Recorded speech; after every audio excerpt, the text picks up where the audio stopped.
Hi, this is Nigma, and welcome to part 2 of my Heroes Newerth tutorial. If you haven't seen part 1, I suggest you go watch that first. What I intend to do in this video is to cover the basics that I didn't have time to talk about in the first one, as well as go over some slightly more quote-unquote advanced tactics. And the things I'll be going over are kind of unrelated, so this might seem a little disjointed. First, I want to talk about neutral creeps. Neutral creeps are creeps that spawn in the two forests on each side of the map.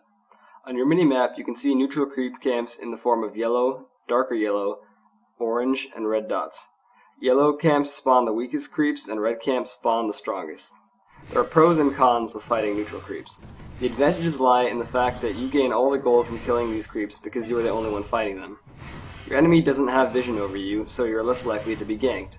The cons are, of course, that you are taking all the damage.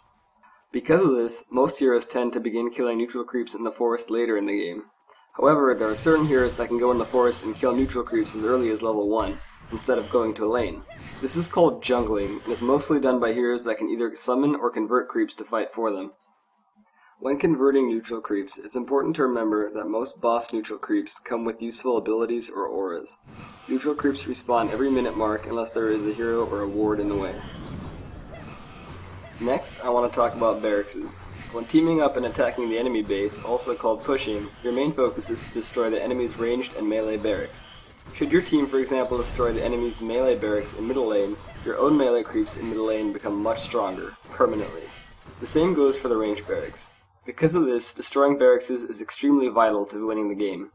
Should your team destroy all 6 barracks, all your creeps will become ridiculously strong, typically capable of winning the game on their own. Now, I want to talk about creep AI. Creeps are programmed to attack you when you right-click attack an enemy hero. Because of this, it's usually a better idea to move close to the enemy before you actually attack him. Consequently, using spells does not trigger creep aggro at all. In fact, if you have an auto-cast ability, but can cast each spell separately, you can attack the enemy hero repeatedly without drawing any creep aggro at all. Doing this is sometimes referred to as orb walking. Controlling your hero well is key to landing kills in Han. In addition to minimizing creep aggro, you should also be aware of one more thing when trying to catch enemy heroes: the fog. In this scenario, I right-click attack this hero and begin chasing him. After he runs up this ledge, my hero stops dead in his tracks and doesn't pursue him. This happens because you lose sight of the enemy hero when he enters the fog of war. A better tactic, which I nicknamed fog walking, involves manually moving your own hero up ledges, ensuring that your hero doesn't slow down at all. In fact, it's usually a good idea to never right-click an enemy hero unless you're actually in attack range. This brings me to my next point, map awareness. Keeping a very close eye on your minimap is quite possibly the best way to not die in Han. When looking at your minimap, you must ask yourself some questions. Where are the enemy heroes? Am I at risk of being ganked? The best way to predict a gank on you is to simply count the enemy heroes on your map. If you can see all 5, you're fine. If you can only see 3, you may be at risk of being double-teamed. If you can't see any at all, you should be extremely careful, and maybe even consider if the enemy team is fighting Kongor. The river is a great way of measuring how close you should be to the enemy's base at any given time. If there are 3 or more heroes missing from any given lane, you should probably not cross the river, especially not alone, as you are extremely vulnerable. Now I want to talk about something a little different: picking your hero. Contrary to popular belief, choosing your hero isn't a decision that only affects you. When picking your hero, you need to ask yourself some questions. First off, does my team actually need my hero? Since all heroes have a role, you must first assess if your role has already been covered. For example, you typically don't need 2 carry heroes on one team. So, if someone on your team has already picked a hero like Madman, picking a hero like Nighthound wouldn't really be a good investment, especially in a 3v3. There's a lot of words to describe hero roles: carry, support, disabler, initiator, to name some. You should communicate with your team what heroes you have available to you. You may even be able to swap with somebody to get a hero that you really want to play. Having a good hero makeup is extremely important in Han, and is quite possibly one of the most underestimated aspects of a team in pubs.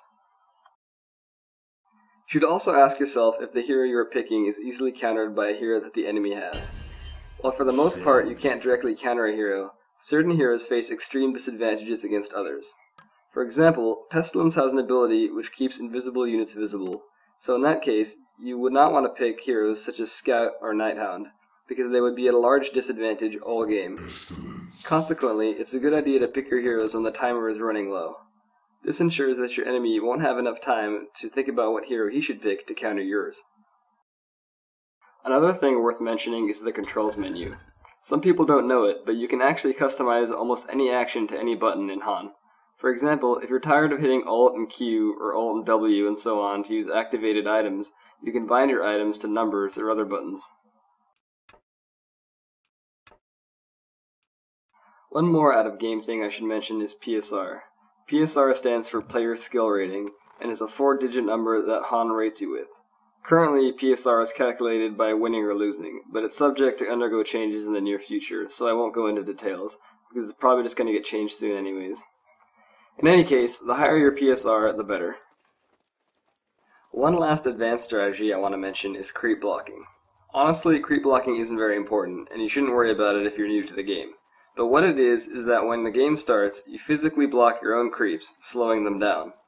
This makes it so they meet the enemy creeps closer to your tower, letting you hit level 2 faster. Well, this about wraps up everything I had planned for this tutorial. As a special treat, I'm going to mention one last cool thing you can do in Han, at least right now in beta. If you hold down Control and hit F8, you can bring up the developer console. Type in pre-cache all and hit enter. This will make your game load all the resources in Han right then and there. Note that this causes your game to freeze for a few seconds and will disconnect you if you're in a game lobby. Doing this will cause your load bar to load instantly when the game starts. While this won't do much for people with good computers, players who often are the last to load will find that beating everybody else in less than a second to be really funny. Well, this has been Nigma talking. As usual, feel free to message me in-game, and I hope this helped.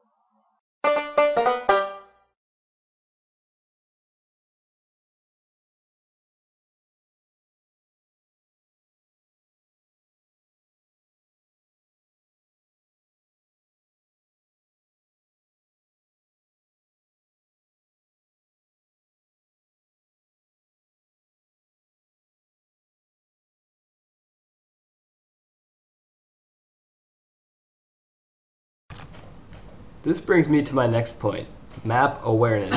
Sorry,